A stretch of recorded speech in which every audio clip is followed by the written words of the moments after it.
Warning, warning. 3 idiots are reading the SCP files over the intercoms. Please cover your ears and await further instruction. Oh, welcome back to Discovering SCP. We are back. I don't know. Hi, except we're not back alone this time. We have a guest, a third party, if you will. This has never happened before. What are you talking about? We used to have guests way back when in the old days. But yes, We used to be a big deal. Kinch, thank you for coming on today. I am so freaking excited to have you on. Yeah? Yeah. Hi. Sorry.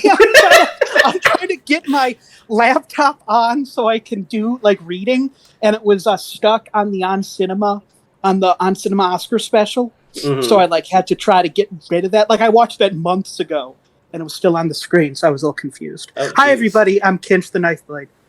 Yes. That's a great intro. Famed author of the Jude's Bizarre Adventure series and many other works. I have been very, very, very excited to have you on because I don't know... Before I forget, I have an important question, actually. Absolutely. Tanhoney, I don't know if this counts as a doxing question, but what brand of British accent do you have? I know they all have little names. I would say some Northern English. Oh, that's the good one. Good. Yeah, exactly. Best in a bad situation. No, the Northern one is good because it's the working class one. Exactly. It's the good one. Okay. Southern British is British within England, equivalent to everyone else is British. This reminds me of that time. Time. That's the Ninth Doctor's accent. Oh, hell yeah. The good one. Sorry, nothing. Okay, yes, Tanhoney, you are very British. We've established that. No, it's because I told you about this way back when I did Good Morning Poon Poon, my other podcast, with Ahmed, who was also British, and he was the polar opposite. He lived in London, he was everything outside of Zone 5 or whatever is a shithole. And I was just well, now who am I supposed to believe? There's two sides to this. Did you mention which party you voted for? I think I know. I have no idea. I don't think you need to tell me. But yes, we're not here to talk about the specifics of English accents and whatnot. We're here to talk about SCPs, unfortunately. Well, no, I'm glad you said that, because we don't actually have an SCP. We're reading Tales today. Oh, those are my favorite. It's the same thing. Yeah. I mean, nowadays, but you didn't hear that from me. That's the controversial opinion. I've always written them like that, to be honest. Mm-hmm. I'm one of the, even when they're not, even when they don't look like a tail, it's basically a tail. I got really upset when it was what was it when we had Locke on when we were talking about when day breaks and they were yeah, I wanted to put this as a contest, but people were it's more of a tail, so that was the most maddening fucking thing ever. That would have won 3,000. I have nothing against the team that won, but it's also, in my opinion, not as good as When Day Breaks. That's exactly what I thought. We had a whole fucking little... it's not as good as my SCP, which didn't even come close, but, that's just me. Based. I appreciate the honesty in that. No, mine is so much better. because I had a bunch of people who weren't raised horribly Christian their entire lives saying, I don't see anything scary about accidentally worshiping a death god. Fuck you, idiot. People without Catholic guilt, they just don't get it. Yeah, fucking idiots. Waspy. No joy or sorrow in their lives. Well, you heard it here first. But yeah, real quick, before we jump into it, Kinch, why don't you tell us a little bit about yourself? Not much. Not much? I don't know what to say. Good. Hi. Kinchtheknifeblade is a reference to James Joyce. I usually go by Joycean Fartboner on most things. Kinchtheknifeblade is actually in Ulysses. There's a character named Buck Mulligan who exists in the text purely to just show up and just take the piss out of one of the main characters, just call him pretentious and just make fun of him. And he calls him Kinchtheknifeblade. And it's basically calling somebody an edgy little kid. And I thought that was the best username. That is great, but not nearly as great as the reveal that JFB this whole time was short for Joycean Fartboner. What? Yeah. I didn't know what that acronym was. That's so good. Yeah, that was my Tumblr URL. That is amazing. Yeah, it's a great name. It is a great name. It used to be Schwarzgarrett 00000, which is a Pynchon reference, but I would have had to spend the rest of my life explaining to people I wasn't a Nazi. Right. As you do, yeah. It's like when you meet someone who's like a little too into history and you're not quite sure. Yeah. You're like, hold on. And it also means black device, so like right there, it like looks a little weird. Mm-hmm. Like in context, it's a missile. It's an evil missile made out of evil plastic, but like they don't know that. Right. Nobody looking at my screen name knows that. I don't research people's screen names at all personally, so I can completely understand that. That's because you're normal. Relatively speaking. But yes, we have 2 tails today, question mark? Oh, 1.5. 1.5 tails? Yeah, 1 and a bit. Okay, cool. Sorry. Oh, so no, please. You're excited, I assume. I'm very excited. I've been excited for this since we brought it up because I really, really enjoyed Jude's Bizarre Adventure and I wanted to read more. So yeah, as you may have expected, we are jumping back into Jude's Bizarre Adventure with part 4. Diamond is not Kush. Excuse me. You're good. Kent, you're going to hate us so much when you realize how often we're going to interrupt your story to make stupid anime references. That's all we do in this podcast. I'm so excited. I listened to the first episode about me, so I understand. Perfect. I only will listen to podcasts, by the way, that contain things about me. I didn't even listen to the episode where you did other Gamers Against Weed SCPs. I was like, yeah, it's fine. I'll be honest with you. I feel like at least 10 of our guests have said that on or off screen. I'm not surprised. I can't believe none of our guests have watched all 156 episodes. No, but they all are like, I only listen to YouTube content about my stuff. And I'm like, that's fair. I would be the same way. So I can get a little mad. Yeah. Exactly. You guys are fine, but like mostly I won't get into it because I'll just go off. People always miss something important whenever they do like a video about one of my SCPs. Like the SCP Explained guy who like is all right always forgets something like huge, and I'm always like irritated as hell, but you can't say anything or else you look like a dick. Now I'm sweating, but at least you'll be here to say things, so we won't have to feel bad. There will be no hard grudges. Mad. The amount of pressure I'm feeling right now is increasing. You're very angry all the time. I'm like Judge Dredd. It's just like more weight being tossed on my shoulders. I'm exactly like Judge Dredd, actually. I'm just I think a lot about Judge Dredd because that's British. I'm trying to help Ken Holmes understand my references. This is like my worst nightmare. Well, let's get into it. Let's He'll be able to understand the references better if I use things that he understands. No. Like if I talk about quiz shows. Or like, what are those things? They always have talking head shows in England. Have you noticed that? Or panel shows. What the fuck is that? This is like those trope episodes where it's like, oh, the character finally meets their hero, but their hero's obsessed with their friend or this other character instead. No, it's like, oh no. British people, because I have a natural inborn hatred. My father raised me. I'm not even joking. When my sister was young, she asked, "What does BP stand for?" British Petroleum. My dad said it stands for British people kill the Irish people. And my sister told her class that. Oof. We're learning a lot about the history of the UK today. Well, here. Remember, I think we have an article or something we were going to read. Yeah, let's get into it, please. Yes. Diamond is not Kush. This is how I do podcasts. No, I love it. I love it. Oh man. All right, let's get moving. Jude never knew what to do with his hands. Pockets and sometimes touching his thigh too much. Maybe it looked creepy. Ran through his hair. That one was good, but it couldn't last long. A crystalline teardrop of non-awkward time. Composed moments where each syllable in his body didn't tremble and tumble, but instead kind of came together for something glorious. Then back to discombobulation. Too much, and it looked like you were digging for weird shit in your hair. Too much, and you looked like you were fiending, which you wasn't, couldn't. The slit eyes said as much. I hate how much I relate to that, like constantly shifting and being like, oh, is this weird? Oh, am I doing too much right now? But like I can't stop moving my hands through something. You are, though. All the time. Oh, okay. Yeah, we get a lot of comments about this, don't we? I mean at work, not on the podcast. No one can see me. People can hear you moving But like around. I'm always running my hand through my hair, like bouncing my thighs and shit all the time. That is the good part of a podcast, that no one can see you, because right now I'm looking horrific. It's just, this is good. This is the perfect medium to be lazy in. The fact that people cannot comment saying like, I can hear a lot of rustling from Daniel's mic. Can you tell me to calm the fuck down? I used to have a squeaky ass chair in the early episodes. That gave you an idea of how much I fidgeted.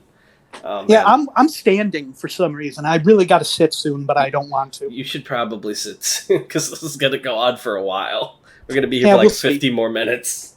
Yeah, we'll see. What paragraph in? Alright, Electric Eye, called that even by her father, was quiet. Small mouth, premature crow's feet, sharp chin. Didn't she look like the critic? Different eyes, smaller, closed though. You hadn't seen them open. His were green. Hers could have been too. He couldn't remember genetics. Probably. Her head was shaved. Easier to keep her clean, he figured. Not to say that the breeder had done very much in the regard. Swords, filth, the poor thing. She wore a sack. It hadn't been washed. The smell was vile and the room was foul. She seemed to know how to go to the bathroom at least. They taught Electric Eye that much. And to wash and to feed, only what was necessary, only to make keeping her a little easier. In here, Electric Eye had presumably spoken. Long, uninterrupted streams of his stream of consciousness. Certainly others, but probably only Jude in recent memory. Just talking. Maybe, like a feral child, language was only a series of sounds to her, barely connected to commands like a dog. Or maybe there was something else. And what was even her name? I want to interrupt something here. Did you know that if a child does not learn language up until like 7, they will never be able to learn language? Is that true? I thought there was like, I didn't know the exact time frame. Yeah, it's about 7. There's no way they can learn any language? No. Damn. It's like it's just gone. They'll learn like language as much. Again, this sounds horrible. Like they have like the same connection to language as like a very intelligent dog. That feels horrible to say, but like it's what happens. Right, they can make associations between like certain things and like events, but not like actually understand. Not going to teach my child language until the age of 7 is a practical joke. Yeah, just see how it works. Yeah. No, it might be 5. But, like, I watched a whole special about feral children. I imagine, though, they can also learn just from hearing, so they'd have to be, like, completely isolated from civilization. Because I assume you would pick up on kids, like, raised by fucking wolves and shit. Jesus Christ. That's dark. This is dark. We're starting out hot. Ooh. Yeah, what's up? We got some feral child stuff in here. Yeah, said JJ. I'm sorry to... I love it. I forgot that's JJ's voice. I love it. Said JJ from his nest in the corner. He wrapped his hands around his knees. The twink didn't like the dirt, was Jude's guess. Or maybe it was the general vibe of the place. Or maybe, just maybe, it had to do with the blood-stained screwdriver sticking out of his pockets, just to find fucking how do you do, sir. It had to be projection, obviously, or maybe they were fucking shining light on each other, orbiting like twin suns. Except Jude wasn't exactly sure which was the biggest sun and who was feeding whom. Could it be an equilibrium situation? Astronomy was never a strong suit. Jude examined his nails. I think she'll be okay, I don't know. Esther bit her lip. We should take her to a hospital? Then what? JJ said. That's not his voice, Tanhoney. You know better. Oh, sorry, I thought that was Jude for something. What? JJ said. Oh, no, we can't send her to an orphanage. Yet the images of Oliver Twist of Leela from Futurama. Oh, Leela. I was just watching Futurama again recently, too. No. Any ideas? Esther knelt down and cradled the child, but they had found that she disliked contact. But the girl let them make her a bed. No, Esther just huddled over her. A respectful distance. She could be matronly, like a badger monk from Wedroll, or a big otter queen. Even though Jude could undo the atoms of everyone in the room, she still intimidated him. But even with her mum powers, even with the boy's luck, and whatever Jude could bring to any child-rearing scenario, big lid, nothing mostly, they didn't want a fucking child. No one wanted that. But they felt as though they should. It went unspoken, but Jude fought it the hardest, he was sure. What the fuck kind of parent would any of them be? We can always leave her somewhere in a home that'll take her. We can have JJ find one. You write a note, a really, mind grabber, kind of, that thing you do, Esther? JJ will make sure it's a good home, and you can make it easier, meld her into life as easy as possible. Quiet. Jude looks down at the fast food wrappers. That was me telling everyone, the rest of you to be quiet. Looked down at the fast food wrappers. The dead body was still in the room. The bugs, the weird twitching corpses surrounded him. The wood was scorched, warped around him. There was a lot of blood. And then what? Esther took a seat on the floor next to the girl. Every now and then, one of the breeder's children skittered across the floor. They'd be dead within hours. She flinched every time. Every time I see the name the breeder, I just like, ooh. I don't like it's not a great name. I don't like what that implies. Yeah, exactly. It's supposed to imply that he's the dude who was behind Occupy Wall Street. Behind what? I think we read that one, but one of the first Are We Cool Yet articles is Occupy Wall Street. It's about them. Do you remember that SCP that's a bug that makes you into a skeleton? Oh, I know this one. Cocoon. Yeah. What? Like it's basically like turns your skin into bone, from what I understand. Yes, it does. It's something like that. But my idea was just this is the guy they had raising them. Gotcha. Just a small thing. It's really not even important. Yeah, it's cool though. They'd be dead within hours. She flinched every time. We go to him. It's all here. His home, his vacation place. A lot of it. Even with me, it's a little convenient, don't you think, Hugh? No. You. JJ finally stretched upwards. A blanket had fallen off the girl that had been called Electric Eye. 2 blankets covered her from the outside world. She still whispered. It was impossible to tell what she said. He picked it up and draped it across her, frowned. I mean, we kind of know he wants you to find him. That's that's the thing. Why is his address with this dumbass? He's crazy, Esther said. I don't care, said Jude. There's easy, and then there's weird easy. That's all I'm going to say. JJ was upon his heels, stretching like a well-fed cat.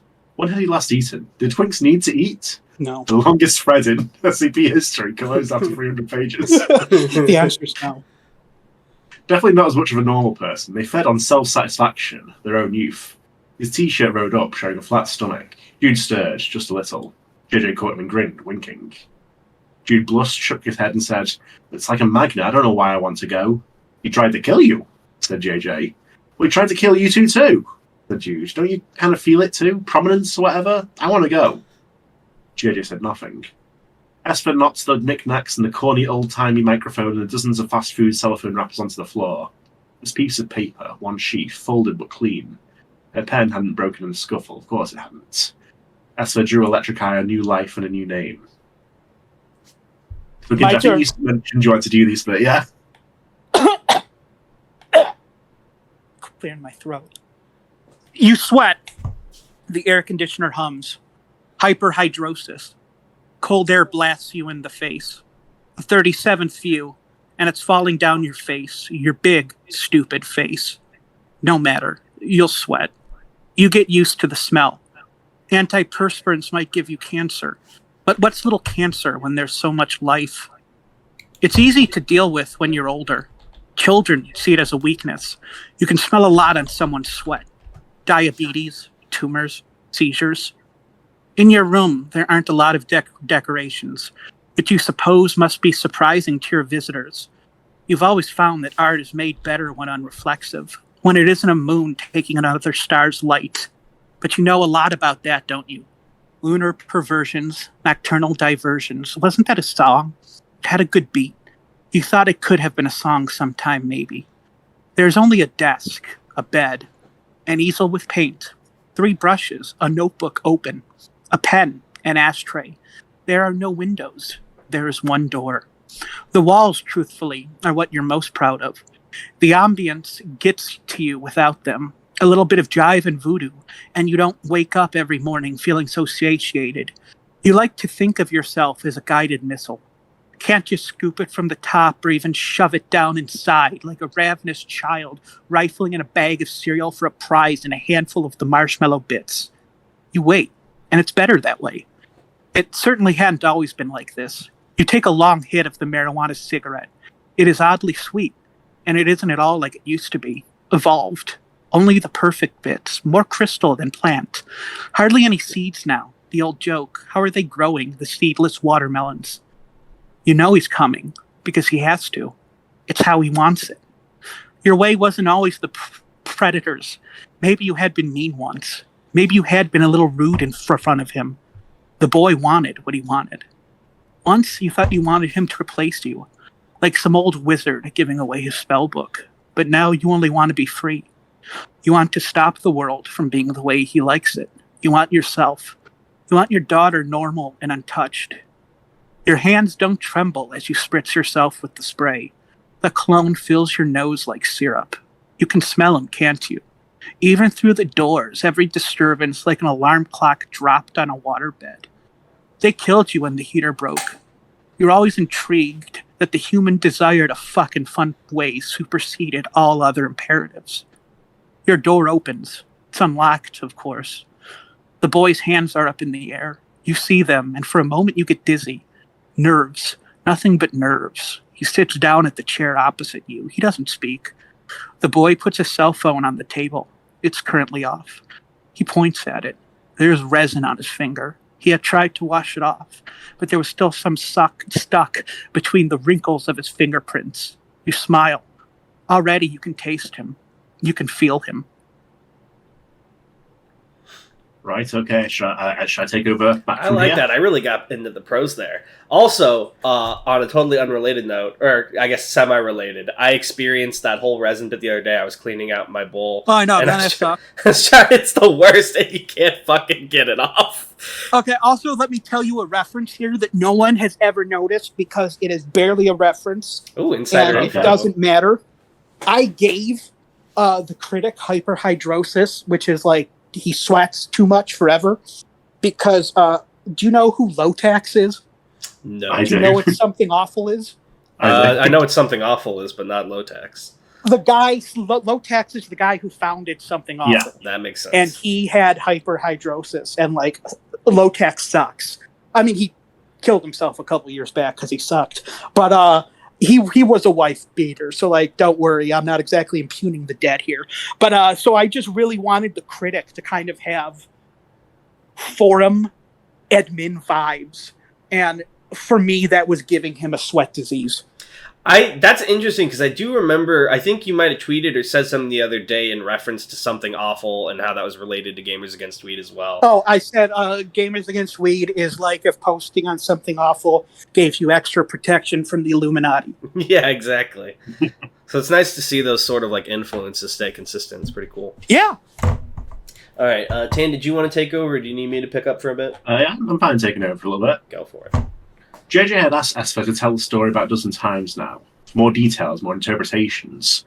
He wanted her to paint a picture for him that was complete, that was more real and intense than having been there. But JJ knew that he already understood what he needed. The story of Alexander had touched him. He wished that he'd been there, but he knew that it was good that he hadn't. Providence, as always. Seemingly divine, but nothing that loved like that could be divine, could it? If it would have been good for him to be there, JJ would have been there. Sometimes things were as simple as that. It had never bothered him like this before. JJ thought maybe that he could have understood Alexander. Maybe the architects didn't need to die. Maybe the weird pagan could have been with them. Could have been a friend, his friend, their friend. And Alexander's love for Jude, platonic nearly with a capital P, JJ had found a kindred spirit. Jude wasn't necessarily easy to love. Clever, sure, but an idiot at the same time. Something like the magic version of Steve Urkel. Sometimes I love that. Sometimes he, drank a potion or something and became, cool. A metaphorical potion, or if potion were weed. That was when he did the laser magic, or electricity. Captain Marvel, bolts of energy, or maybe more like Havoc. Havoc? But he was so earnest and honest and sweet, and lying came to Jude easily, though. JJ had always noticed that. Sure, there were big things in his life that he needed to lie about. People like them, the game, whatever, get good at lying. But Jude lied when it didn't benefit him. Jude lied as a second nature, unreflexive and unreflinching. It wasn't even malicious, like he didn't even know he was doing it. JJ wanted to protect him. It was that wide-eyed childishness, the way that he repeated a mistaken fact so many times with that halting cadence, to the point that you started to believe in it yourself. The electric eye plan was fine, that was basic, but the rest of it, he didn't like it. JJ had directed Esther for a few hours now, winding up and down side streets, some suburbs, and some swanky places, and some average homes, and for some reason a lot of fast food restaurants. He felt the invisible fingers around his wrist, and then JJ said, "Stop. It's here." Esther did initially miss the house, but she backed up. Mish. The time-honored tradition of making fun of Tanhoney when he messes up a word. You said you were going to stop doing that like 2 episodes ago. Yeah, but that was Kinch that time, so I got away with it. Fine. I'm guilt-free. She backed up, parked, and turned off the car. Jude was in the back seat with Electric Eye. She wore clothes, finally. Jude had created them, so they were baggy, plain, and, to be honest, shoddy. Still, they were better than what she'd been wearing. The note was pinned to a hoodie, a mindfuck, a name, a history, an entire life. Is this wrong? Esther said. They want a kid. I know it. This is how it works, right? Jay wasn't entirely sure, really, if it worked with other people like this. Sure, he'd let him help Jude, but just anyone? He'd hoped so. Deeply. It's probably true, but fuck. He said, yeah. Esther opened her door and then helped Electric Eye out of the car. Though he supposed that was no longer her name. He didn't know what she would be called. He supposed it would be up to the parents. He supposed they would fill in everything they needed to. That was how Esther's magic had always worked. The home was large. Not offensive large, not weird rich large, but it was bigger than most of the places he had slept in. He watched Esther walking down a long driveway to the front door. Jude said, I can't stop thinking about how he treated her. JJ said nothing. The door opened and a woman opened the door. For a moment, confusion flickered on her face. Had she just gotten home from work? She wore scrubs and a name tag that JJ couldn't see. Hospital work, right? Either that or she worked for Umbrella Corp. The confusion was replaced by a blank look that JJ knew too well. It felt like a headache, like a pinprick bit of nausea. Like confusion, like anxiety, like the taste of maraschino cherries. So many things. Wondered what this one was like. She called her husband. He was handsome, young. They were both young. Dark hair, tan skin. There was confusion, then they smiled. They led the girl inside and they closed the door behind them. For the longest time, Esther didn't move. When she came back to the car, she turned to the ignition and said, they seemed nice. The house smelled like a cake. I think he's a baker. Jude leaned in the back seat, finally stretching out. Do you think she likes cake? He said. I hope, said Esther. I know she does, said JJ. Excuse me, I just took a quick hit to get me in the mood. Nice. No problem. He is stronger than you remembered. Your shirt clings to your back. You take a hit of your marijuana cigarette. The air is buzzing. Yeah, see? This is method acting. What do you call it? He asks finally. You're wasting time. The longer this takes, the weaker you'll be. This is an art class. You're the only one here, my boy. Is this what you want? He cracks his neck and you wince. Loud, popping, crackling, disgusting. I'm charging it.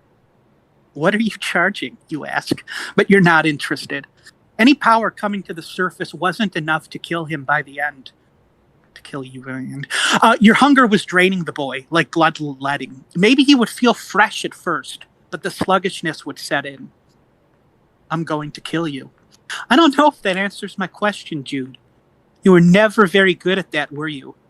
You didn't answer mine. This isn't an anime. They don't have to have names, Jude. Is he asking his stand name? Tell me what you called it when you did that to me. Any color you like, spelled in the British way. You shrug. Wow, it could have been you. any. Yeah, that's it's the Pink Floyd song. It could have been anything. It's whatever you want. He doesn't speak. The boy just stares at you like he doesn't understand what you mean. There are sparks in his eyes. He is heat and he is thunder, terrible and mighty. But you are like the ocean. You are like the wind atop a mountain. You have always known this. This is all just a game for you. I'm ending it. You think you sound sure and capable. You try to keep composed as the sweat burns your eyes. Your daughter has a real family now. Trying to get me emotional won't make it falter. It's been devouring you from the inside out as soon as you came inside. You've killed yourself. And when I'm done, Lauren will come back to me, normal and real, untouched by you. You try to smile. You're nervous. There is so much heat. And you feel so much energy sliding down your brain. It hurts. It's like drinking hot chocolate. It was over as soon as I stepped through the door. Did you ever think why we even accepted you? The boy just taps the flip phone. You can see that it's at 43% and rising, charging, blinking. You can't tell if it's the phone that's hot or if it's the energy from the monster's body. The air's wavy around it. You don't touch it. You are a weapon. Everyone in our little section is a warrior. Nothing else. You bite the inside of your mouth. Truthfully, it stings. You would always wish to be accepted on the virtues of your work. I made sure they were kept sharp. Sharp, huh? Some of my colleagues, critics of a different stripe, focused on the finer things. You, all were never meant for any grand statements. You, the architect, the gardener, the performer, the breeder, protection for our interests, insurance against our enemies. You're hissing by the end. Your face must be quite red. The marijuana cigarette's ash is nearly an inch, and when you gesture, it falls onto the table. You hurt me, he says, the face of hurt, the tone of innocence. I only ever did what you wanted me to. You don't think about it. You choose not to dwell on the things he has made you do, the villain for his twisted little game of play pretend. You hurt your daughter. Do you really think I did that? Do you really think a man would ever do something like that? Snapped. You break the marijuana cigarette in your hands. The flame burns your fingers, but you don't notice it until the butt has scorched you. You gave the sculptor the idea, didn't you? You shrug. He taps the cell phone again. It's 56%. Donnell, can I pop off to you a little bit? Yeah. Esther couldn't help but think of her sisters, just as old as the girl had been. Well, they'd been that old when she left. She thought of little Rebecca and Miriam too often. They were small girls. Rebecca, a little sickly, but honey-sweet in such a genuine way. And Miriam had been so funny. Even at a young age, she'd made fun of herself to get a laugh. She even got her father, Rabbi Kogan of the long pontificating reflections on the meaning of text and translation, to smile. Tati so rarely smiled. His bushy, severe eyebrows, a little bow-legged. People had said she looked like him when she was younger, and she always got mad. But truthfully, she saw it. Emma, well, she had smiled more. She was always happy, skinny, tall, sharp. Not in the bad ways, mostly. Esther had missed her for a long time.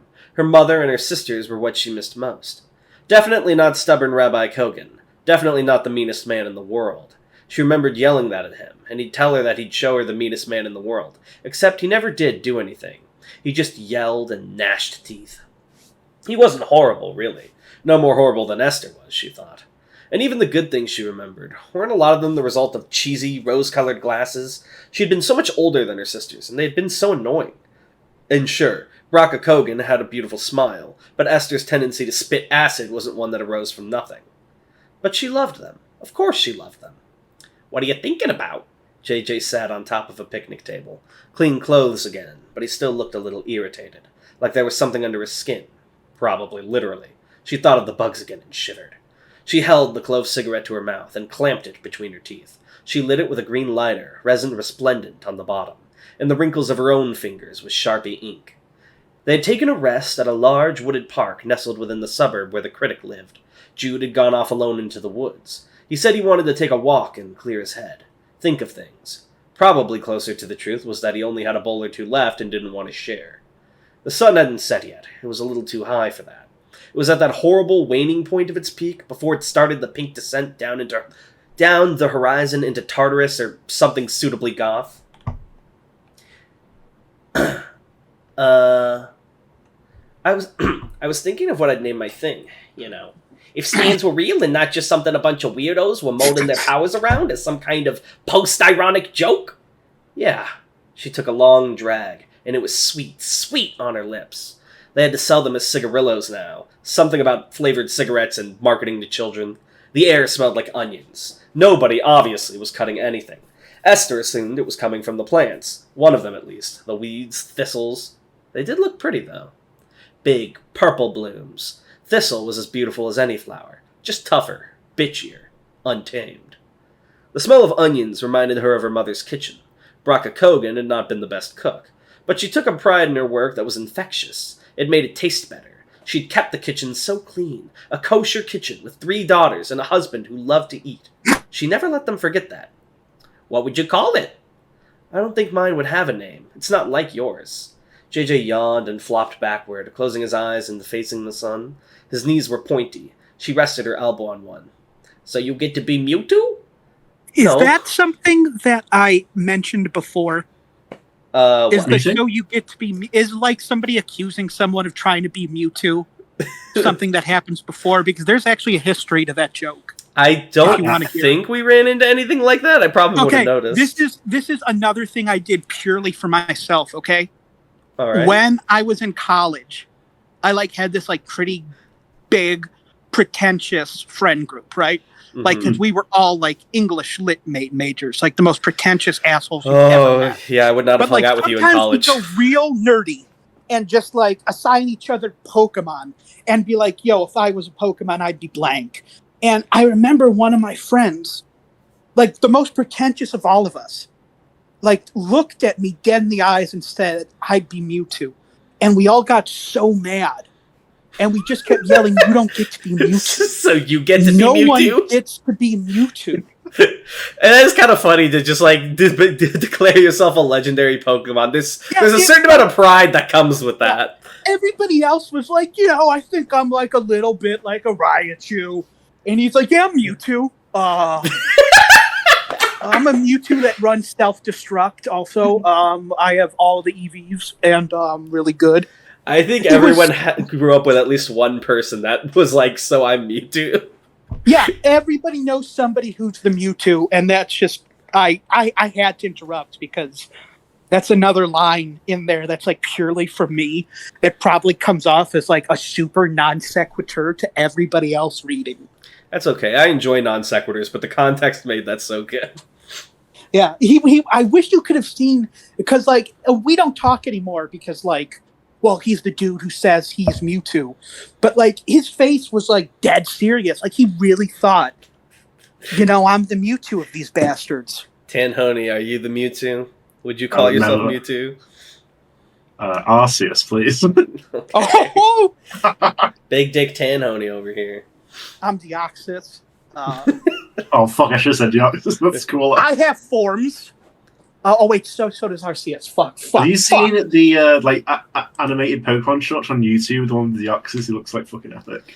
Did you guys see the funny little trend people have been doing where they unlegendarify Pokemon? Yeah, that's fucking sweet. I love it so much. Dude, it's fucking sweet, man. It's so actually adorable. It is great.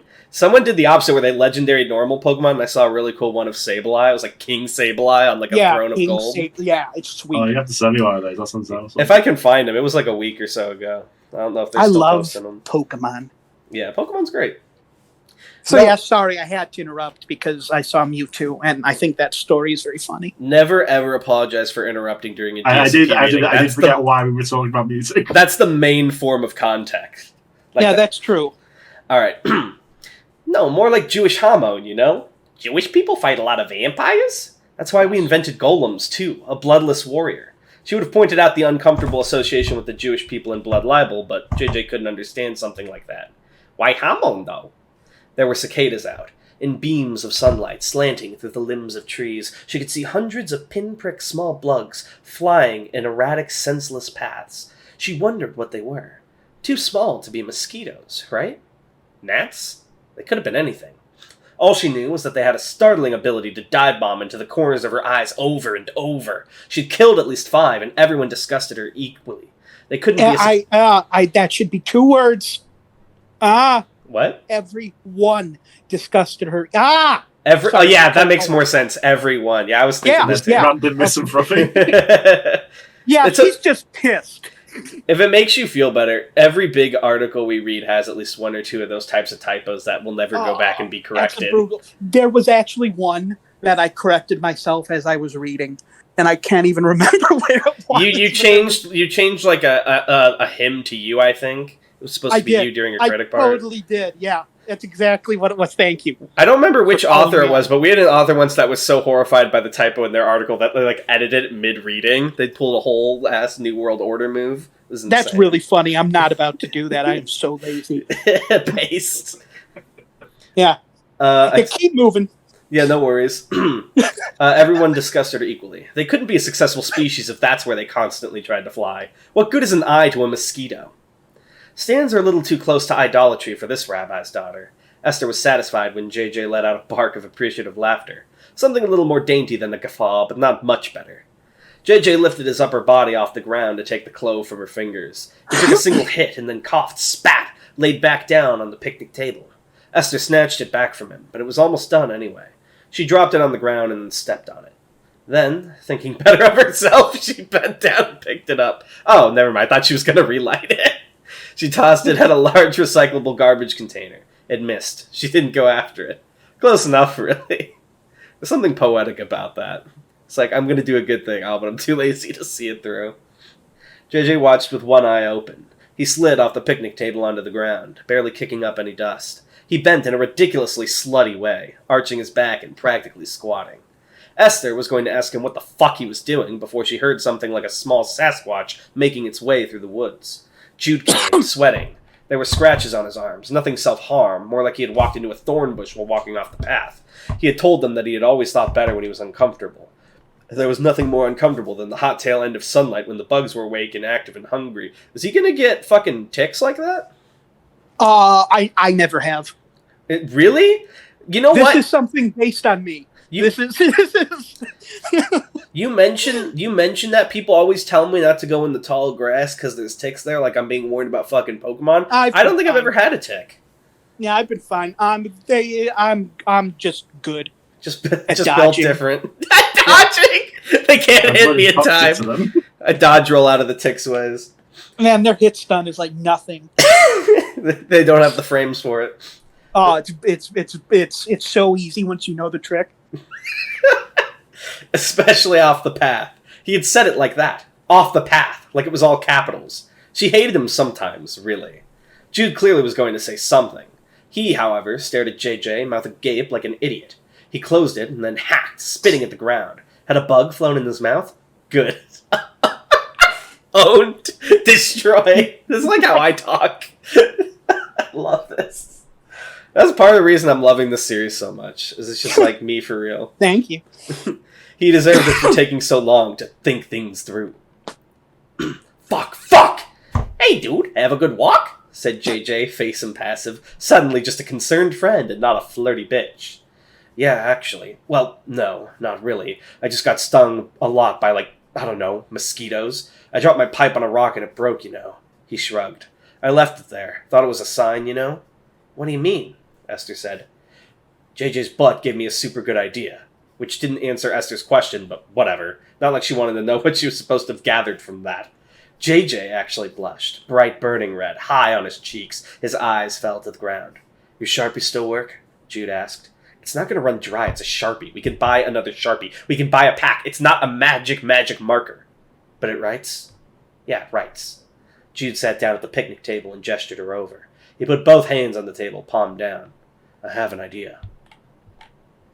You know he is dying because of the way things have always worked for you. That is how you now remember things always having for you. You devoured your mother from the inside out the day her water broke. You sucked her dry like a boy sticking a straw in a ripened fruit. She was left dry quite literally, and you came from a husk, paper dry. Your wife left you because you hurt her. And so, you hurt her. That's a weird part. I still don't know what I was going for with that, but I keep it. I guess implying that, like, whether she was with him or without him, he was still hurting her. Yeah, but, like, it's just, I wish I could have said that better. I think I thought that was so clever to write it the same way again, but it just kind of looks like, it looks almost like stuttering. It's okay. Tan does this constantly in Aetheral Space. It's an artistic choice. Nerd! You used your daughter as a tool to monitor your rival. Well, I was still like you owning me. Then I was like, no, I didn't. I'm not owning you. I'm just saying people love Aetheral Space, so it works. I thought it was hard. Ethereal is a good word. Ethereal was the original title, but now it's Aetheral. Oh, a word that doesn't exist. Oh, getting a little fancy on us. Yeah, I know. Making Right? up words now. Oh my Look goodness. at me. We got a fucking wordsmith in the podcast now. We got a neologist or whatever. I'm going to tell you, Kinch, I'm going to proselytize to you just once. I'm not going to bother you, but you should totally read Aetheral Space. It's really good. We got James Joyce up in this bitch. I don't know that reference. Making up words. He makes up a lot of words. It's a great reference. You I love the confidence of saying your own reference is good. God, I admire it so much. I want that. If it's kind of your fault if you don't get my references because they're universal. That's a beautiful way of thought to have. That's how I'm going to feel from now on about all my anime references during the podcast. Yeah, you really got to have that vibe in your heart. Mm-hmm. I'm taking fucking notes right now. And now I'm about to read the most horrible man in the world's inner monologue. Perfect. On that note, you used your daughter as a tool to monitor your rivals and enemies and friends and proteges. You gave her to a vile, filthy henchman who cared more for his bugs than for people. She was normal before you did this. But you knew that it wasn't you. You were a man who woke up in a world crafted by a madman, a little boy in a man's body who wanted nothing more than to stumble around a playland modeled after the great works of Araki Sensei. And I think it's really funny to have the critic as a dude who calls Araki Sensei. Araki Sensei. It's like when people on Twitter call Araki. Oh, I know. I think Scans gave me that idea. They actually said, like, dude, the critic is totally a guy who calls him Araki Sensei. And I was like, you're a fucking genius. I have no idea what you're talking about. He clenched his fists and then put them palm down on the table to try to raise himself up. His muscles failed him. You knew you loved your wife. You knew your daughter was normal. Maybe he saw you snap at them. Maybe he imagined you would. You're getting weaker. As you devour him, the power that courses through your body frightens you. It is exactly as strong as you feared. The monster who bent and twisted and sculpted your life into something ugly was a nexus of energy and potential and... God, what is that? The boy with the face that plagued your dreams and nightmares, a face that you once thought to be so beautiful, had left streaks of black on the table. You stare at them, briefly perplexed. Hold on, I just realized the resin he thought he saw earlier, was that actually the Sharpie? Yeah! Yeah. Fuck yeah. Is that Sharpie? But there had been no Sharpie on his hands, had there? The phone chimes. Next to him, there's suddenly a squat woman who had clearly just tossed on a purple t-shirt and a pair of sweatpants. The shirt was backwards. And then there's the skinny one that the boy fancies. Why would he have come alone? The squat woman says. You know she is Esther, and you feel fear for the first time in a long time. One hand made naked people invisible to you. The other made the Sharpie symbols also invisible to you. We're just so... I refuse to do the accent. We're just so lucky you looked at the right hand before the left hand, but I always like to roll the dice, said the one that would have had to be JJ. You've actually been feeding on 3 people, says the boy whom you hate more than any god in this wretched world. Jude, he gets it, says Esther as you say, Jude, I get it. Jude opens the cell phone. The air is so hot and thick. This is going to hurt, Jude says. This is the power of radio killed the video star Requiem. Wait, shit. Reverse that. But you feel no pain. You can't speak. Your sweat has evaporated. The 3 of them watch you as all the atoms in your body shake and quiver. Then the pointillism that is your entire being fractures and bleeds and bends. It doesn't hurt as you feel everything you are burst. It doesn't hurt as you're strained, as electricity and information and quarks through a stupid boy's idea of how a text message is sent. You do not die. You are alone. You see yourself. You see every possible version of the man that is you. You see every choice, every decision, every thought and desire. It is infinite. There is so much of it. There is so much you. That is when your pain starts. The ride in the car after they took the critic from this world was quiet. Jude didn't speak for the longest time. A few grey hairs, errant and wild, had appeared at his temples and the nape of his neck. JD How anime is that, by the way? Yeah, that's as anime as it gets after the big fight. Oh yeah, I was so proud out of too that. hard. My life, I found like the go-to like downside when there's a downside but you don't want to show it. So I was like, my lifespan was reduced. Yeah, exactly. Hold on. I have like, the perfect gift for this old age, but... in the group chat. This is Kinch riding the few gray hairs. JJ tried to say it made him look sexy. Jude hadn't reacted. It wasn't until JJ was near asleep and Esther was almost ready to park the car and pass out when he finally spoke. I tried to bring them back, but I couldn't, he said at last. Neither Esther nor JJ spoke. I put some of my life into it, you know. I don't think I'll be able to do anything for, like, I don't know, a few years. He shrugged. No meaningful magic, at least, or else I'll spit blood like some shonen dude. And then the fucking blood coming out. Yeah, how did they do that? It's so good. I think it's supposed to represent, like, internal bleeding, but if that was real, then that would also always mean death. I think they have inside, like, external what's that called? Like, I think crabs have it. Like a blood sac in their throat? External circulatory system. Yeah. No, when, like, you don't have veins, the blood just washes through your organs. Yeah, I remember learning about that when I was a bio major. I could not tell you. Like a water balloon filled with organs. I think it's called an open circulatory system. That's how I think trolls in Homestuck work, by the way. That's some Homestuck lore from JFB. I never read Homestuck, I can't. Yeah, well, guess what? It was a fucking fantastic thought into their biology. I think your readers will love. I think I've mentioned this before, but my story with Homestuck is when I was in middle school, I just stumbled upon it while it was ongoing. And I was shut up. You are so young. Shut up. We're done with the story. No! Let me finish! You went to middle school? What the hell? 15 fucking years old. Don't talk anymore. What? I'm 24. I'm joking. I'm joking. I'm so hurt. Never meet your heroes, guys. No, but that is so funny. You're so much younger that you could have read Homestuck in middle school. It's like actually really funny to me. But yeah, because I read it when I was depressed and 20. I read it as it was coming out. Like, it wasn't finished yet. I think they just introduced, like, the Green Skull guy at the point I was at. And I was like, this is the best thing ever. And then I forgot about it. And then I tried to read it as an adult from the beginning again. And I was like, I can't read this. No. As soon as the moment was done, it's like, no, you can't. You can't go back to that. You really can't. It's real hard to go back to that. Yep. No, but it is legitimately funny to me that, like, Homestuck is something that's, like, a part of your middle school, when for me it was like college. Post-college, my significant other just broke up with me. Like, this is what I'm going to dedicate all my time to, depressed in my room in a cave, reading Homestuck. No, it was great.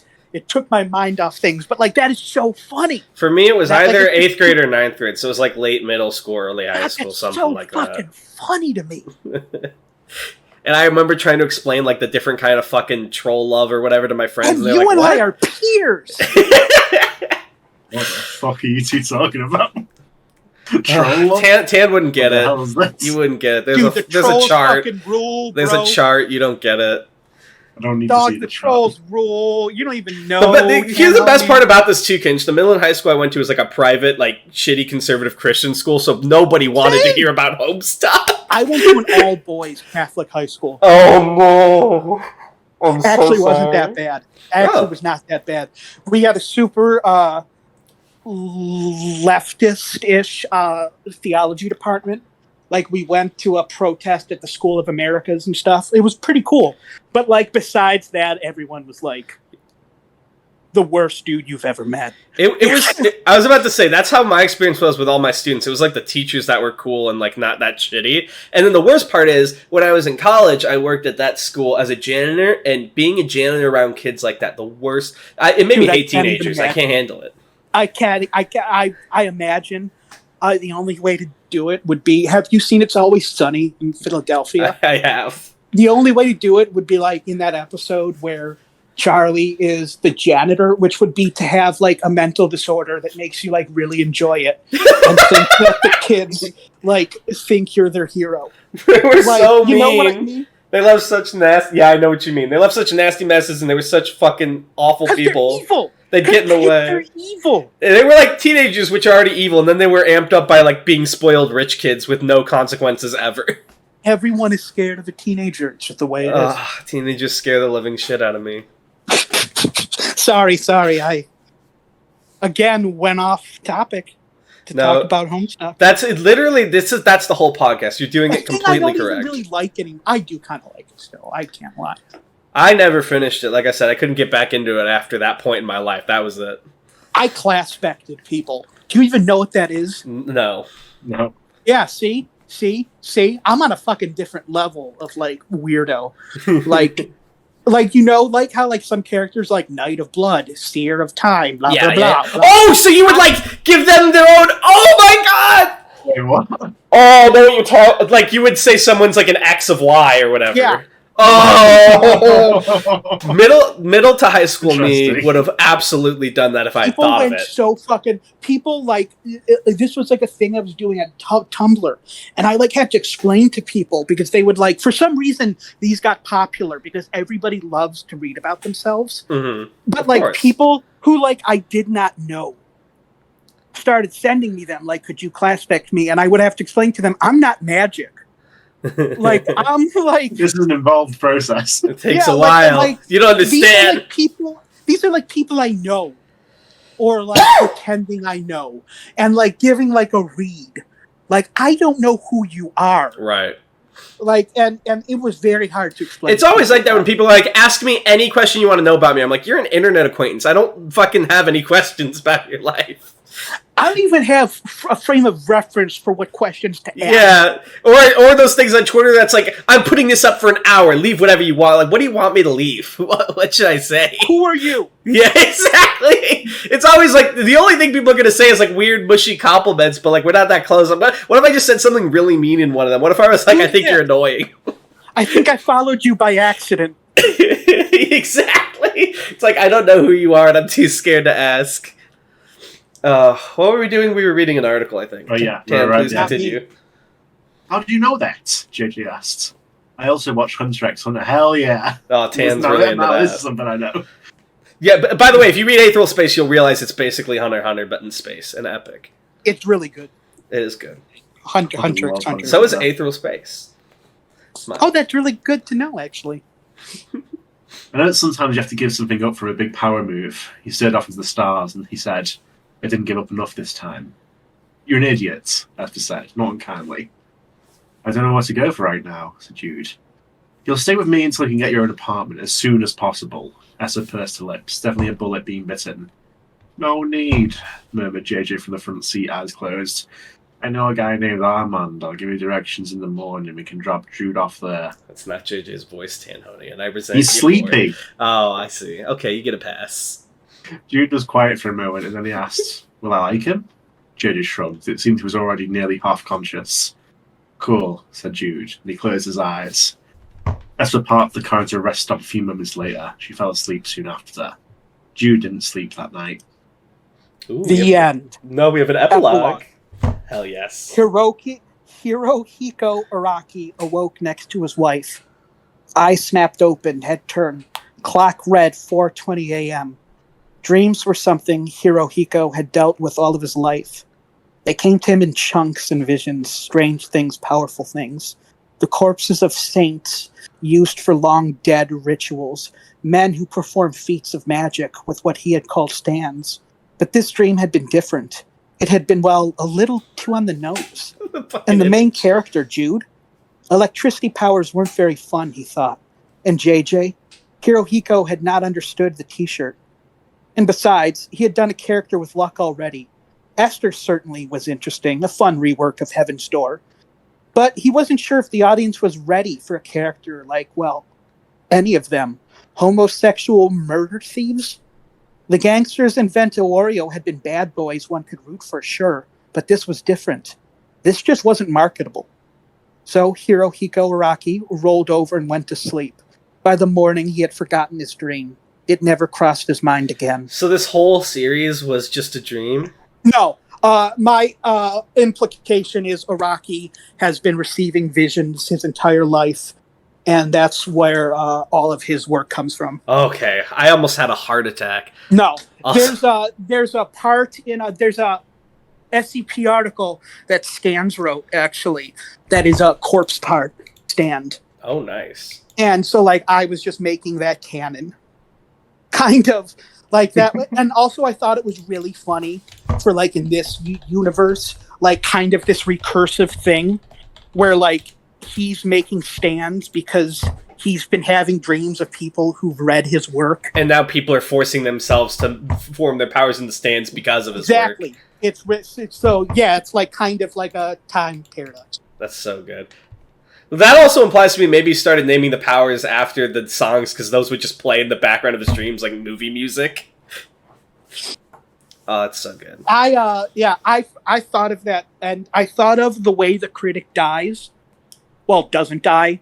The critic's punishment, and that ending, like, when I was writing part 1. And, like, I really just wanted to get to those, because I really liked them. That's why I know what you mean, though. When it's a scene that you've got in your head for a long time. Yeah, and it's, like, the last scene. Which is like the worst part. Like I had been, because the critic was really fun to write, because he's horrific, and like I was really thinking kind of stand, like, you know how in part 4, Jesus Christ, part 4, Kira basically has the perfect stand for a serial killer, like the absolute best stand ever. For a guy who wants to just incinerate all the evidence, kill a lot of beautiful women with beautiful hands, who can fault him. But that's a joke. But like, so I really thanks for clarifying. Everybody was quiet, so I was. I had assumed we were just listening. I had assumed it was a joke until you said that, and now I'm worried. Now, no, but I wanted to like kind of explore the idea of like what the perfect stand for like a predator would be. And I like the idea of a stand that like slowly sucks all of the life out of you, but like for a little bit while it's happening, you like might feel a little good, or like might like make some of the more creative work you've done in your life or something. Talk about getting sucked dry. Yep. Well, this one gets an upvote from me and an obvious 13 out of 10. I really enjoyed it. I don't think much more needs to be said than that. This whole series was really great. And you said there's like a 5th part that's like. Do you want to read Golden Vape? Yeah, how do I get to it? It's on the click main page. Jude's Bizarre Adventure Hub. Okay, sure. Which of us are going to be whomst? Okay, now Tanhoney can be JJ because the accent is the least abrasive to me. No! My heart is breaking every time. Darnell, you can be my self-insert Jude. Perfect. And I'll be Esther. Let's do it. Because that's the third one. Because that's the third one, and I'm done doling out roles. I'm so heartbroken I don't get to be JJ. I love that voice so much. Who reads? I can also, because I took away JJ, you can read the stage direction. Sure. Which is, I'm joking, like, I mean, Jude K has entered the chat kind of thing. I'm honored. Don't read It's like being the tree in the Christmas play. Don't read do not read the screening. Okay, we didn't plan to, because that gets really grating over and over. What if you did? Wait, what? I would have been annoyed. Like, if we did that every line, we would not do that. We've been doing this. But what if you did? I get where you're coming from, but we've done this like over 150 episodes. Can you imagine if we did that every time? Every time there was a dialogue, we were like, Agent Fuckhole says, Sergeant... Well, you don't know. I would never make you go through that. I would never make anyone go through that. That's tedious. Anyway, Jude_K has entered the chat. Now I'm kind of realizing how stupid that was. You're not stupid. I'm just defending my honor. Like, looking around because we do actually do that every episode. No, we don't! What? Don't believe him. He's literally... I hate when people do this, even though it's a joke. In fact, your podcast's like God damn it, what's the word? That's your signature. Wait, who's going to be Blunt Fiend, by the way? Who's that? Blunt Fiend is Jude. Wait, then who's Jude K? Also Jude. Don't worry.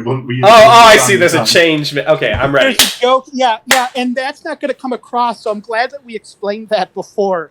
Perfect. That they're all making fun of the fact that right now, as he enters the chat, his name is Jude_K. Which is like the most normal person way to name like yourself an online. Old man. Yeah. Oh, that's good. All right, let's get this started. You say Jude K has entered the chat. You still have to read that. Jude K has entered the chat. Took you a bit to get here, dumbass. We're ready and rowdy, baby. Sorry, I didn't know how to do all of this. I've never been on this kind of thing. What? What? Oh, I know. Internet relay chat has been around since 1988. It's not like some new shit. In one form or another, what did you have trouble with? I think I went into a ghost room. What? What? Maybe it was my own room. No one was there, but it had this name. I don't know what I did different. Emporia was there. What? He was. Whatever, dude. First thing in the dark, and we gotta do something about that name. Seriously, are you some fucking Franz Kafka protagonist or something, Mr. Jude K? It's my name. I know you know that isn't the point of all this. Don't be so obstinate, dude. Just go with the flow like JJ over here. Obstinate. Yeah. What about Papa Smoke? ROFL. Yes, we pop Papa Smoke. Jude K is now known as Blunt Fiend. There. Well, I like it. A little macabre, all things considered. It's for us. It's to remember who I am, or what I am. Oh my god, you two, let's just get on with this. You wanted to set this thing up a folkial and write up a charter, so here we are. Official. The best part of that bit is not correcting character. Oh wait, no, it's charter. Never mind, I'm stupid. Write up a character, yeah. Sorry, I the roleplay brain. Let's all write up a character for this. We're playing D&D on the IRC chat. This is how we do D&D, guys. This is how I'm ending my tale. I'm sorry, I'm the You are the fool. leader. Don't apologize. That was actually very funny. Okay, fine. First rule is I can't be the chat admin. We need someone impartial. I don't want to micromanage like the critic. Shit like that is so obviously why you're going to be the leader of this whole thing. I actually This love whole part that of the because conversation is a Homestuck reference. I like that actually because I'm of the mind that the best leaders are the people that don't want to be leaders. Like I say that That's something that's said to Carcat. I straight up say in our server, like I would never mod anyone who wanted to be a mod because I don't Same. want that kind of person to be a mod. I don't want to be a mod. I would be the worst mod. I am so lazy, and I would play favorites, and I'm not even lying. I would play favorites so hard. Like our mods I just do don't the even bare care. minimum, like get rid of spam and like ban people who like say slurs. If That's I about can hear a it. mod, I catch you smiling, you're dead. Oh man. I actually know someone. That's quick. I'd prefer it if it's not, someone like me. Bisexual? Funny, but a super magic kind of guy. I mean, they don't have to be normal, but I don't want any part of us getting like, Did you know you don't have to write down your vocal affectations? But it's not someone like you at all. he wrote I just realized he wrote in. That's like Yeah, I know. I love people who type like that. It's like, well, why are you doing that? Be I do serious. that. Tell me about them. Oh no, I'm so sorry, but my point No, stands. it's one of my nerdiest habits. I Damn. think I actually do that as well a little bit. Yeah, but we love it when you do it. Anyway, read. But it's not someone like you at all. What? Where are we? Okay, I- be serious. Tell me about them. Yeah, that's what I It's said. Blunting. Yeah, and now it's you, Canoni. Sorry. Okay, it's a really cool person to know, honestly. It might be either a robot or a dude who's trolling me, and it's incredibly great AI type thing. The point is, I think it's really the perfect kind of neutral force to make a good chat admin. Someone to dispense the punishments and all that if you really don't want to. I've seen it be in so many chats at once, holding concurrent conversations. I think if you want to go the direction you were talking about, it could possibly monitor all the chats at once. I don't know his capabilities, but based on things done casual-like, I wouldn't be surprised if this is easy peasy. Even if we grow like L_G, I think he'll be able to keep up. It?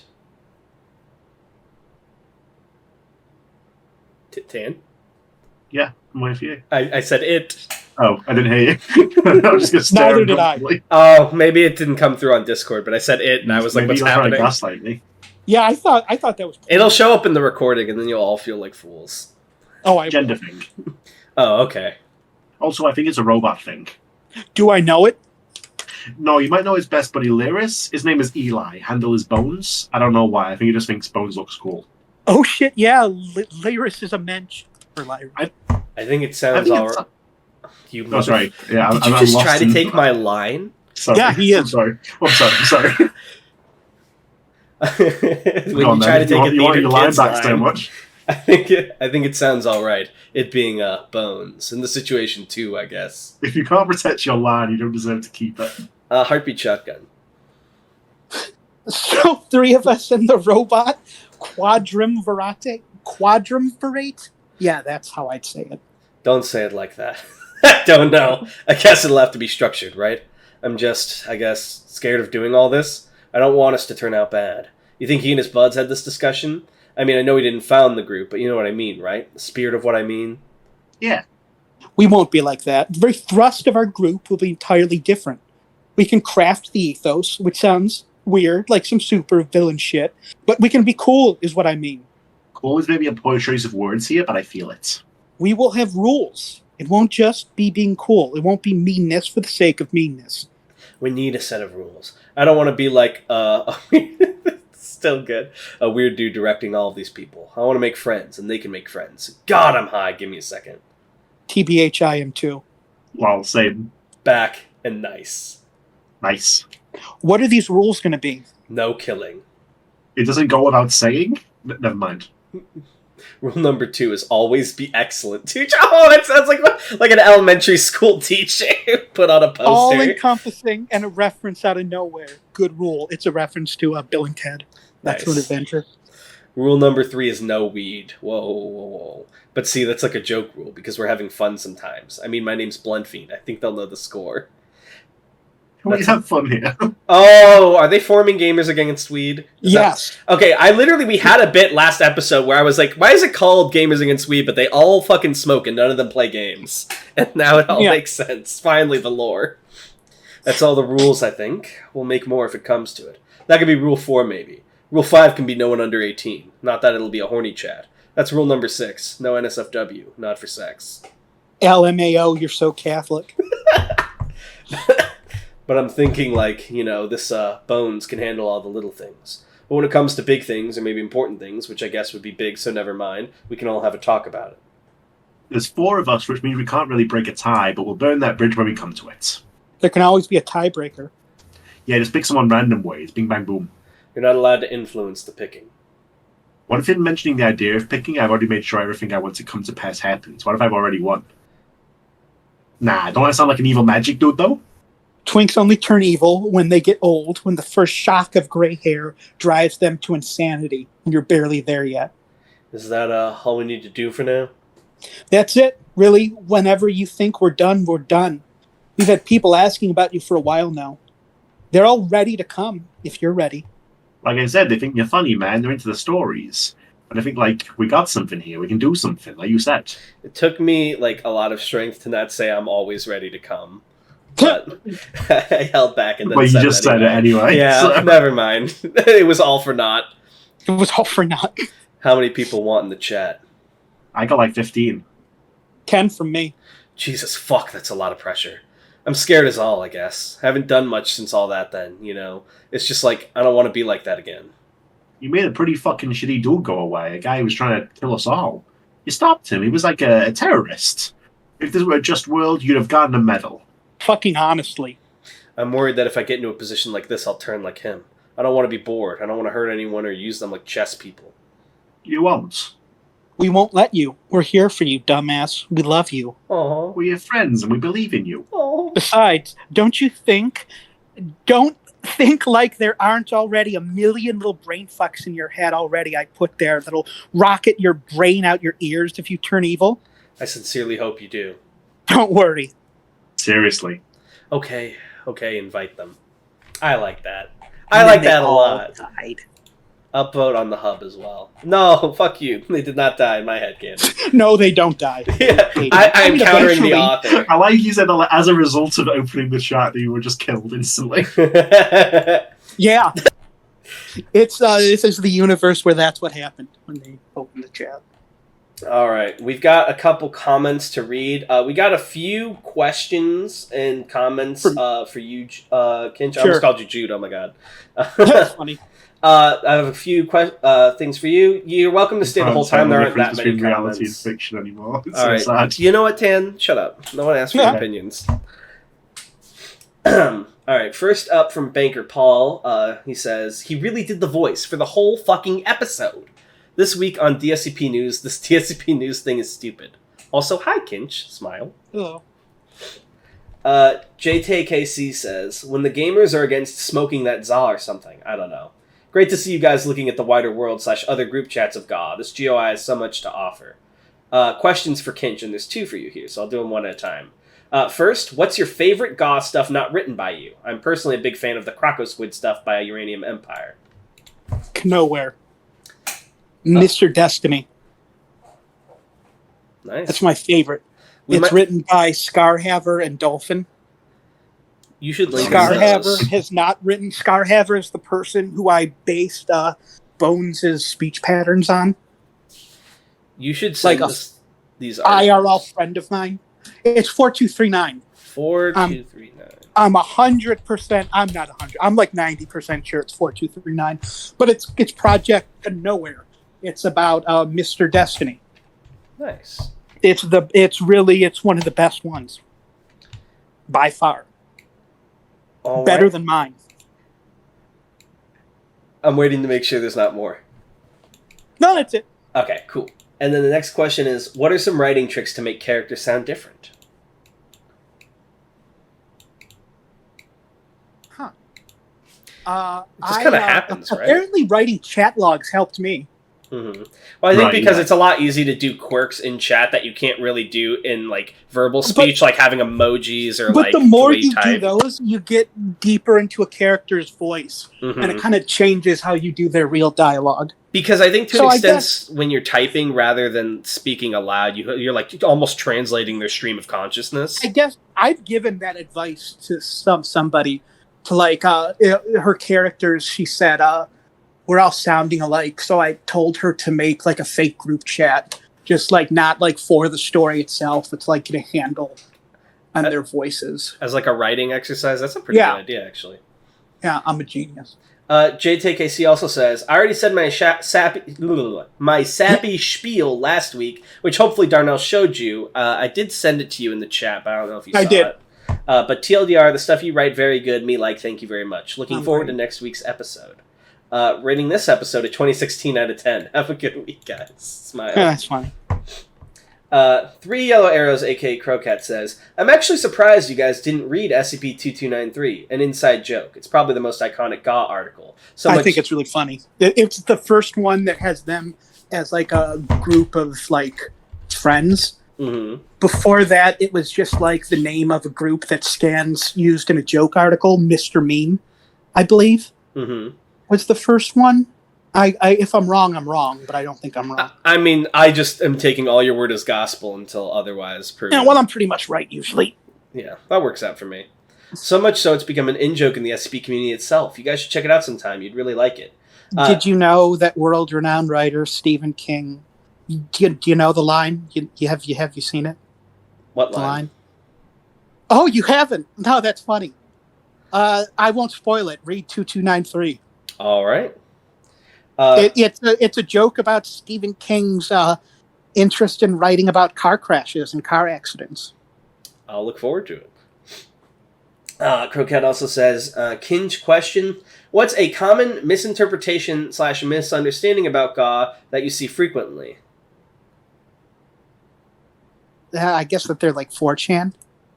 All right. But, like, that's not as common anymore. For sure. I would not have gotten that opinion, at least based on the articles we read. It very much seemed like the other side of the aisle. Someone thought Jude was a twink, and I didn't like that. Why would anyone get that impression? Because I live in hell. People with no reading... what's the word I'm looking for? Reading comprehension. I can speak. That was a big one that bothered me, to be honest. I cannot possibly imagine him as a twink. Way more mad than like I should have been, to be 100% honest, but that's how it is. I actually hate the Cognito hazardous shitpost. Mm-hmm. And I don't know why that's considered a GA SCP. I don't know what you're referring to unless we read it and I forgot. Which is probably time ago. I hate it. Croquette also asks, are there any aspects of GA that you wished people wrote about / explored more? Oh, this is something I should do too, but I want people to talk about the arguments. Because they're like... There's definitely a core friend group, but like GA isn't completely a found family. It's like a series of chat rooms of like different people. Like they are like probably all like friends, but it's not exactly, found families. So I there's almost like a lot imagine of it like the group chats are like cells, like in a, I don't want to say terror cell, but you know what I mean, like an organization, but then they kind of bond that's through very that. Right. No, that's right. And it's kind of like that. Like I imagine there's like tankies and GAW and stuff like that. So like I really would like somebody to like write about like some horrible GAW internet arguments between people. Like just like disagreements in the chat would be cool, because usually everybody's like friends and getting along, I guess. Yeah, to see like the more like negative part of the internet where like people get really mad over things that are not a big deal. Except they also throw magic at each other as a result. Like think about how many like no-name idiots are in GAW that like I haven't even named or like written about, or nobody has. Like I mean KK Rule can't be the stupidest one. I'm now mentally creating a character named Giuseppe who's really mean. He's in my personal headcanon. I don't know why we love the name Giuseppe. It has to do with Vampire Diaries. It's not important. It's a good name. Crocat also asks, he's so greedy, he has like 4 fucking questions. Crocat also asks, what is your favorite things to see when people write, draw, or discuss GAW? Just really any interpretation of Jude is always fun to read. I like what people do with it. I like the difference in like where they come at him, because like he's really stupid, but I like how people like deal with the kind of stupid he is and stuff like that. I really wish somebody with a more Jewish background, because I am not Jewish at all, would write some Esther stuff. Because, I do, like, there's, like, a real Discord, like, chat I made that is, like, where GAW was kind of born, I guess.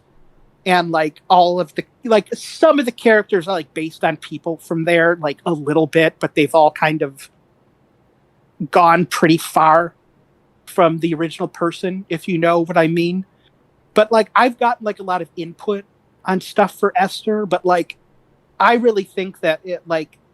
It's a fine line, because it's, like, your character that you have a vision person, for. Like, adding something to her stuff would be really interesting and better than I would be able to write. Right. Like, especially somebody from an Orthodox background. Hint, anyone. But, because her whole thing... which it's not really mentioned fully, is that I decided there is a sect, I don't even know if you've used that word, of super ultra Orthodox Jewish people in the 3 Portlands, who what Esther's power is literally using like what they call the language of God. It's like direct commands to the brain. Okay. Kind of deal. I gotcha. And so, like, I wish somebody could write about these people I invented. That's always an interesting thing when you write, like, a character outside what you know, is, like, you obviously want input and research to make it more accurate, but you also don't want to take every suggestion because it's still your character and your vision. I really like I kind of, like, maybe I wouldn't even make it canon to my stuff, but, like, if anybody did something with that, I would love it. Nice. So I guess that's not answering the question, but, like, I don't care. He has 4 or 5. Yeah, for real. And then lastly, Crocat asks, what's your favorite food? You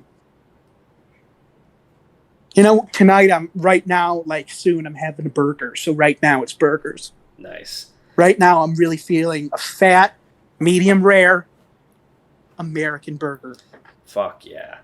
I'll even care that medium rare burgers might get you sick. If a single comment says that, you can fuck yourself. I only eat medium rare. My diarrhea is my business. Yep. Amen. Exactly. Me with IBS. Fucking men. Leave me alone. And then Crocat caps that comment off with Jude's Bizarre Adventure rocks, and then a little rocker emoji. Oh yeah. Spit says, glad to see Darnell no longer sounds like the counterbalance. Recommendations, you were spared this time. Shythalia says, Joss weed on. Interesting. Hamiltoe says, weed AI. Comedy Man. Like that spam bot generated shit. Comedy Man Kelp says gamers against weed when their rival group Film Bros against PCP walks in. That's funny. Yeah, Comedy Man Kelp's great. Crockett Lawn Chair says bro weed. And then lastly, an anomalous writer, our dear beloved editor, says more GAW articles. Let's go. Did he say it like a nerd? Yeah, he did say it like a nerd, but we love him for funny. it. All right. Well, I believe that's everything. Is there anything else you want to talk about your process or anything you want to plug, Kinch? Oh, plug me. I'm great. Just go to Kinch the Knifeblade author page. Blindly upvote every single thing linked on there. If you link me the author page, I'll go upvote it. Not I'm not even going to go look important for to me it. that you read it. Really, we as an SCP writer, we only care about upvotes. No, that's not true. I don't really have. It got a little too real for a second. I'm not trying to. I mean, right now I'm trying to write a GAW article about castration, but like it's real hard to write because it's horrific to write about. There's like a whole thing where like after a certain point they cease to be pacifist, and this is a meme targeting SCP people, and it like makes if you have a dick and balls in 72 hours, within 72 hours, if you don't cut your dick and balls off, your dick and balls will be taken off in a horrific accident that will hurt everyone around you.